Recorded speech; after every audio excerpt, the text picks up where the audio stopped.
dear friend of mine, Wouter. I chose a nice cafe in town, and I'm proud of myself for finding this spot without Google Maps. But now that I'm standing in front of this building, I realize that this most definitely cannot be a cafe, and that there is no way that my friend Wouter will be able to recognize this place. So I reach into my pocket, but it's empty, because I'm taking part in an experiment, a digital detox, a week without my mobile phone and computer. I was born in the year 1997, the same year that a Dutch engineer invented Wi-Fi, and the same year that Google was founded. And now, 20 years later, we can't imagine a life without Google, and people worldwide are always looking for an internet connection to get online. I had my first social media page on a Dutch social media platform called Hives when I was 11. I had my first smartphone when I was 12. And by the age of 15, I already had a Facebook, Twitter, Snapchat, and Instagram account. I was continuously engaging with my hundreds of followers. And I can remember vividly how proud and lucky I felt when I reached the number of 25,000 tweets. I grew up with the idea that it's normal to be constantly online and to share your entire life with unknown others. A dear friend asked me, "So shall we meet before or after your digital detox?"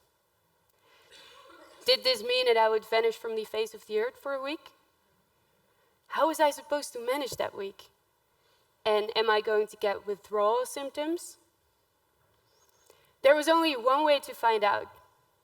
For the first time ever, I was stepping out of the digital world.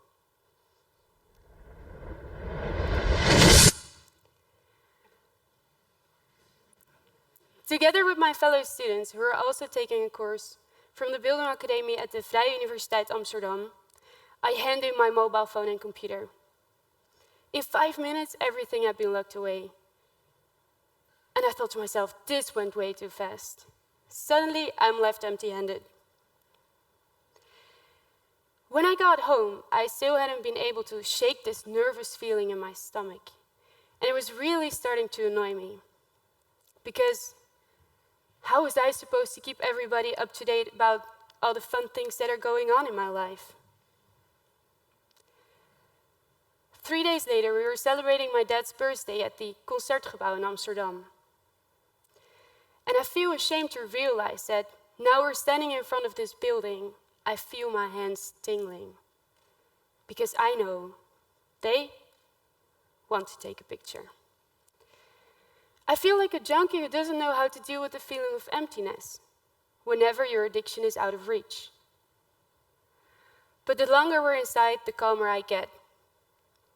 When we have found our receipts, I look around me and I see flash after flash from cameras. It surprises me. So many people with a screen in between them and the beautiful location we are in. And when a choir came on stage, things suddenly fell into place. I was so happy that my face wasn't obscured by my mobile phone. I'm actually there. And it seemed to me that I could hear and see more of what is going on around me. It might be that my senses are actually functioning better without my phone present. And then I realized that this was because I'm now not focusing on the question, what will others think of this later? Instead, I was focusing on the question, how do I feel about this right now? The digital detox has made me realize that I was continuously looking for affirmation. Affirmation for who I am, what I do, and how I look. And that this affirmation was measured in the amounts of likes received. But because of the detox, I now know that a huge amount of likes is not what makes us more real, or better, or nicer. We take our phones everywhere we go. It's the first thing we reach for in the morning, and it's the last thing we look at before we go to bed. And I travel a lot by train, and I usually play this game with myself. I've called it the eye contact game. I try to look people straight in the eye. But even in a crowded train, I hardly ever succeed, because everybody is too busy staring at their mobile devices. When I got home after the digital detox, I immediately deleted my Snapchat and Instagram account because I didn't want to be regulated by it anymore. And I thought to myself, if I don't do this now, my phone habits will remain the same. But after a few weeks, the social media pages started to pull me in again, and I again made an Instagram page. I read something about the attention economy. This, what I was doing right now, by reinstalling Instagram, is exactly what the products on our phones wants us to do. I had gained so many wonderful insights, and I still downloaded another one of these apps.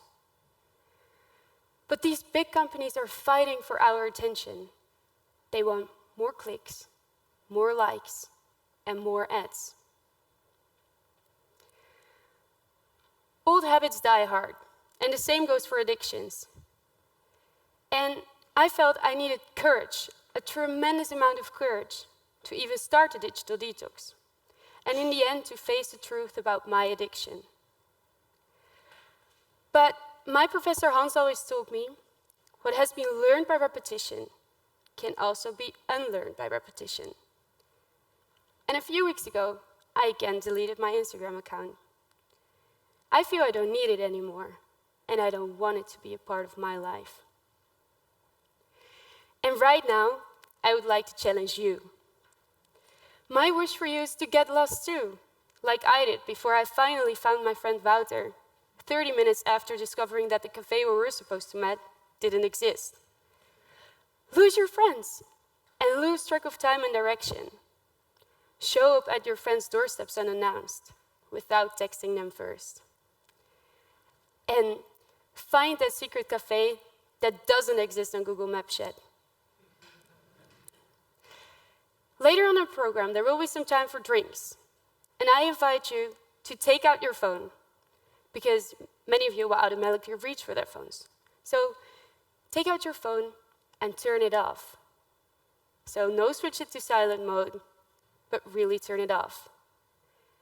Let's play the eye contact game all together. And then realize that you do exist, even more than ever. Thank you.